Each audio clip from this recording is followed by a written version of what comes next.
Welcome 21 Pilots fans who also want to learn how to write song lyrics. Let's be honest, the lyrics in the world that we hate the most, apart from a couple of choice top 41s by a pop singer who became the most famous in the late 2000s and then had a kind of a bumpy career from then on out. Other than those lyrics, the ones that we hate the most are our own. And we write something, we look at it, we're like, ooh, that's bad. How did I write something that was so bad? Did I have to practice to be able to write lyrics that were that bad? First off, don't worry, the lyrics that you write are probably not as bad as you think. And if you think they're really good, they're also probably not as good as you think. But in this video, I'm gonna give you 7 tips that I have learned from observing 21 Pilots lyrics so that you can write your own lyrics. And most importantly, feel good about them, get a chance to express yourself without beating yourself up constantly. And before we get into any of that, guys, check out the How to Write Lyrics Like 21 Pilots course that I have linked in the description down below. Well worth your time, very inexpensive. I know you guys don't have a ton of money. I mean, who does, right? But it's got over 3 hours worth of content, a ton of exercises and lessons that will help you to get over writer's block and all of that nasty lack of confidence.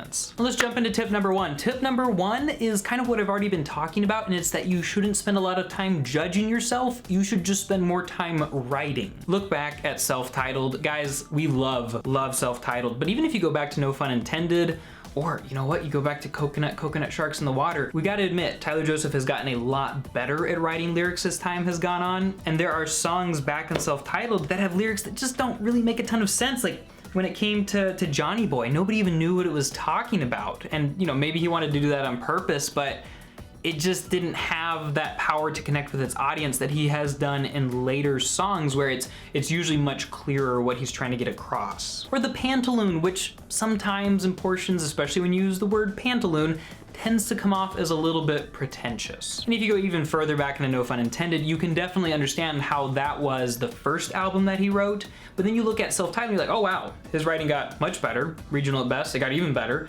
Vessel, wow, it got even better. Blurry Face, man, he's writing some really incredible tight songs.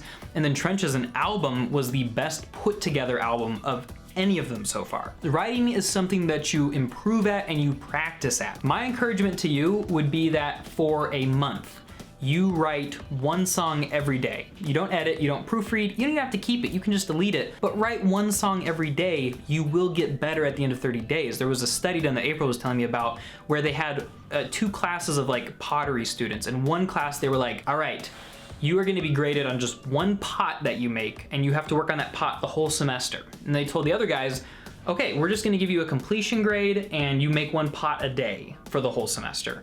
At the end of the semester, the people who were just trying to perfect 1 pot, their pot was not as good as the last 1-day pot that the second class made, okay? So like, if you really wanna do this well, stop overthinking, stop beating yourself up, and just go right. Second, this is so important, use concrete images, okay?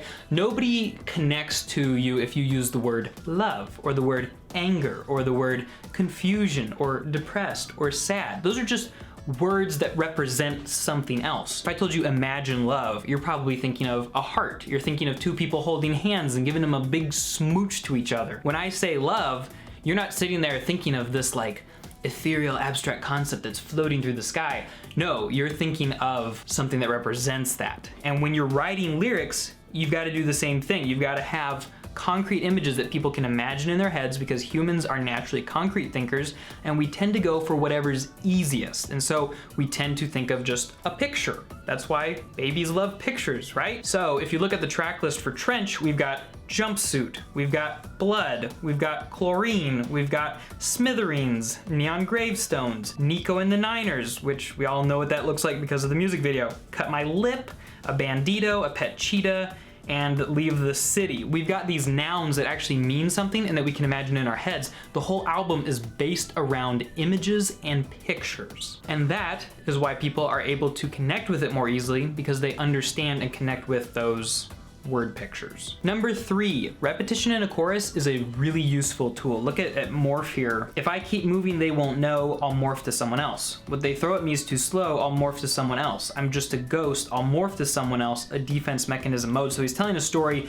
if I keep moving, they won't know. What they throw at me is too slow, I'm just a ghost, a defense mechanism mode. But he has that repetition of I'll morph to someone else throughout. And a lot of other songs from 21 Pilots have some kind of repetition in the chorus, and that's really good because it gets the main idea across, helps people to, you know, memorize it, be able to sing along with it, which helps it get into their heads too, which is where you need it. So repeat a little bit in your chorus, or sometimes even a lot, but you want to be repeating for a reason. I'll morph to someone else. That's the big idea of the song. He's trying to get it across and trying to give some people something to connect to. If you have a chorus that's just the same line 8 times though, it can get a little bit tiresome. So some repetition. Personally, I would hazard a guess to say that maybe half of the chorus being repetition is probably a pretty listener-friendly place, or you could have, you know, repeat 4 lines of the chorus again, or do 3 lines and then repeat another those 3 lines again. You could do something like that, but I wouldn't overdo it, but I just wouldn't discount it either. Number 4, follow your own creative muse. And which is ironic for me to say because I'm telling you how to write songs right now. But I mean, listen to Lane Boy. They say, stay in your lane, boy, but we go where we want to. What do they say? If it was our way, we'd have a tempo change every other time change because our minds change and what we think is good, etc., etc. Tyler and Josh are saying there that they want to create something that sounds good to them. They're not out there trying to please everybody or make everybody happy. Admittedly, Blurryface was definitely an attempt, and was intentionally so an attempt at trying to get a little more mass appeal. But then with Trench, they were like, you know, we're gonna go back and just focus on our main core audience and write an album that's expressly for them.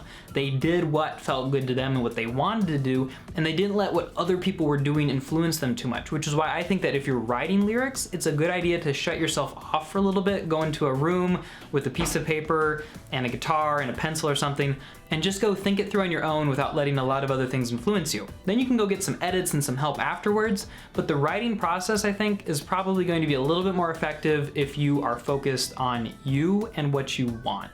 Lesson number 5, make things sound good. Now, you don't have to rhyme if you don't want to, but keep in mind that there are a lot of other ways to make something sound good besides rhyme, and I call these, what do I call these? Euphonic links and sonic thumbprints, and it's basically when you give connection in the sounds of words. So if I say bad and cat, I have that add and at that both sound kind of similar, and so it gives a sense of unity and makes the listener feel like, oh, something was completed and there's that connection and it sounds good. I don't know why human brains work that way, but they do. So as you're writing, try to provide connections. Sometimes it's alliteration where you do, you know, where the Whales will win the Wigington Cup, and it's all W's, right? It's the first letter of each word, or most words is W.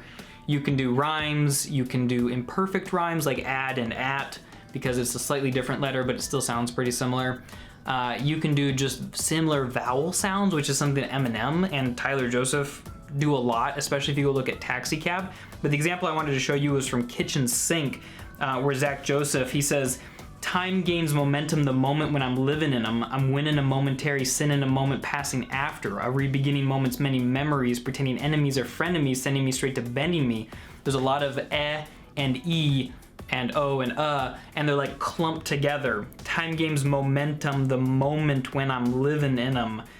It's really, really cool, especially because he mixes the alliteration in there as well. Like, it's kind of tough to parse out, and it doesn't always feel like it means something, though I'm sure it does.